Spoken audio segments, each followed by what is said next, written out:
So unless you've been living under a rock, you've probably heard of this little website called Leetcode. You know, the one with all those practice technical interview questions? Yeah, that Leetcode. You've also probably spent hours upon hours trying to figure out how these questions work. Because let's just be honest, you want to make that sweet, sweet Silicon Valley money and flex on your friends and family that you work at Google. While pretty much everyone and their mother knows about Leetcode and why you need to do it, the vast majority of people have absolutely no clue how to use the website effectively. They think they're just going to rock up, solve a bunch of questions, and bam, they're going to have a FAANG job offer and a $500,000 salary guaranteed. Unfortunately, this isn't the case, and chances are you're probably not approaching Leetcode like you should.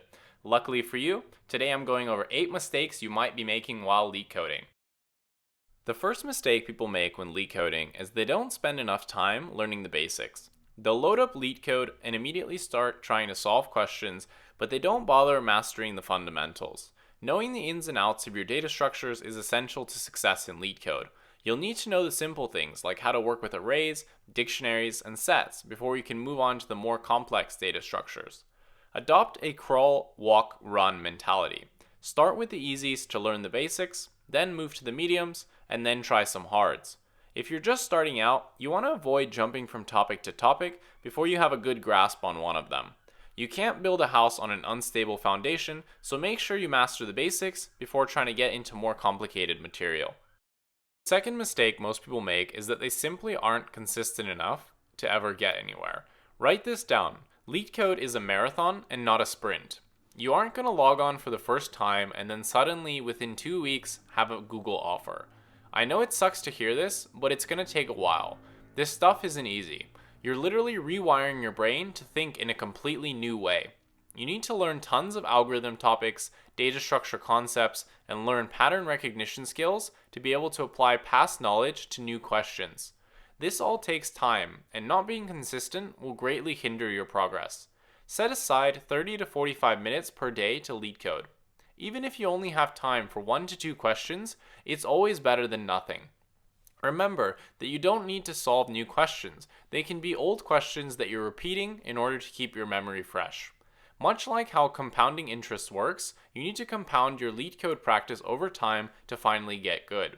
It won't happen overnight, so have the discipline to practice every day and you'll be amazed at how far you can get. The third mistake that you might be making is that you're potentially spreading yourself too thin. Don't be the person that tries to learn all the topics at once before properly learning one. If you jump around from topic to topic too frequently, you'll become a jack of all trades, but a master of none. You want to have a thorough understanding of each of the solution patterns and data structures, so invest the time to learn each one and solve enough questions to be comfortable with that topic. The same applies to trying to solve the top questions for too many companies all at once. There's just too many questions to learn if you want to tackle all the FAANG companies. My personal recommendation is to figure out the company that you truly want to work for and put all of your effort into that interview.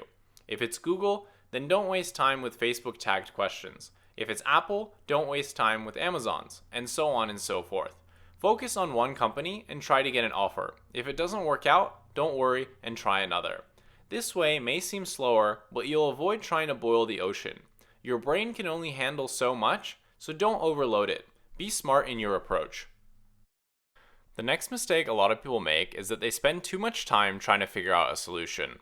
This one trips up a lot of people because it's a common behavioral pattern to keep trying things until you find a solution. It's just the way that our lizard brains are wired. Unfortunately, this isn't a very effective strategy because you end up wasting too much time. You need to cap yourself at a maximum of 20 to 30 minutes per question before just moving on. Otherwise, you're burning a lot of your mental capital and getting nothing in return. Realize when you are stuck and just try a new question. You aren't giving up, you just need to try something else to give your brain a chance to reset itself. You can always come back to the question later on when you're more fresh or are more experienced. This same thing applies to looking at solutions. You need to understand that there's just some questions that you aren't going to be able to solve without seeing the question once before. There's no shame in this, so if you're stuck, look at the solution. Just don't get into the habit of looking at the solution before making an honest attempt at the question. Following up on the topic of solutions, the next mistake you could be making is that you copy and paste solutions without actually understanding them. While there's nothing wrong with looking at the solution, the purpose of this isn't to get that green completed tick next to the question. The goal is to find the gap in your knowledge that prevented you from finding the solution on your own. When looking at a solution, you need to understand it and have that aha moment where something clicks in your mind. If you don't understand the underlying logic behind the algorithm, you're again wasting your time. You won't remember it in a few days' time, and you'll just trick yourself into thinking that you solved the question when you actually didn't.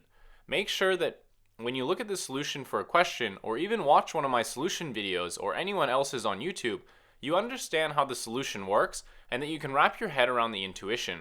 You don't want to just be copying solutions and then thinking you solved the question. The objective is to learn what the question has to offer, not to get that solution accepted mark from the Leetcode code judge.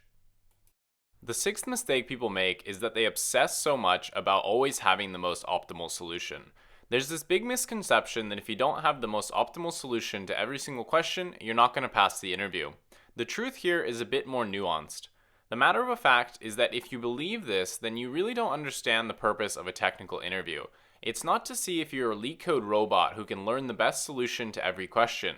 It's to evaluate your problem-solving ability as an engineer. Expecting a candidate to know every single crazy algorithm out there and then solve questions in the most optimal way is stupid, because it's an unrealistic expectation of candidates, and it's hard to separate the people who actually understand the solution versus those who memorized it because it's technically the most optimal. A lot of the times you can get away with suboptimal solutions to questions as long as you're able to give the interviewer the signal they need. This involves things like properly scoping out the question, asking good questions, then writing bug-free code. On the flip side, this isn't an invitation to implement only brute force solutions. If you can understand the most optimal solution, and most importantly can explain it well, then yes, always code up the most optimal. But for those hard level questions where it seems like you need 200 IQ to solve it optimally, don't stress yourself out. It's an unrealistic expectation to solve it optimally, and usually in these cases the interviewers are more concerned with your problem solving approach than the solution itself. Leave the crazy dynamic programming solutions for the competitive programming gurus. Another big mistake that people get into the bad habit of making is that they will learn a solution but then fail to learn the time and space complexity. Coding up a solution without talking about the time and space complexity is like trying to drive a car without the wheels. Yes, the car will start, but you're not going to get anywhere. If you code a solution and then fail to explain the time and space complexity, this is a very big red flag to the interviewer because it looks like you just memorized the solution and you don't actually understand what the code is doing. You should always know, and most importantly, be able to explain the complexity of your solution. The same concept applies to time and space complexity.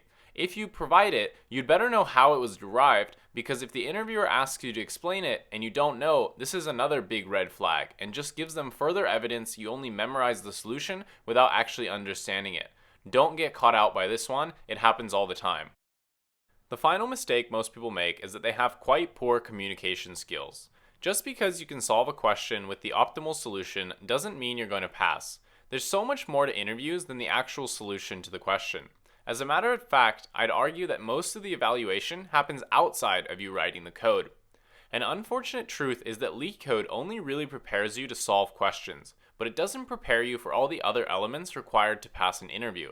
A lot of people think that if they can just solve the top 100 questions for a company, then they're going to pass the interview. And this just isn't true. You need to be able to understand a question, ask some clarifying questions, understand your inputs, then come up with a few possible solutions, weigh the pros and cons of these solutions, and then also be able to talk the interviewer through what you're doing line by line, after which you'll be expected to dry run your code and also talk about the time and space complexity. If you just sit there in silence, you won't pass. Even if you have the most optimal 200 IQ solution, if you sit there like a robot, you aren't going to get the hire. Interviews are a dialogue between you and the interviewer, so having clear and concise communication is essential. Remember that they aren't interested in the solution to the problem at the end of the day. They're interested in evaluating your problem-solving abilities and skill as an engineer. And there you have it, my top 8 mistakes most people make when Leetcoding. Hopefully you learned something today and can apply this to your own Leetcode prep. If you enjoyed the video, why not leave it a like and a comment to help with the YouTube algorithm? A subscription to the channel is also greatly appreciated, and why not join the Discord community to connect with like-minded peers and talk about all things interview prep. Thank you so much for watching, and I'll see you in the next one.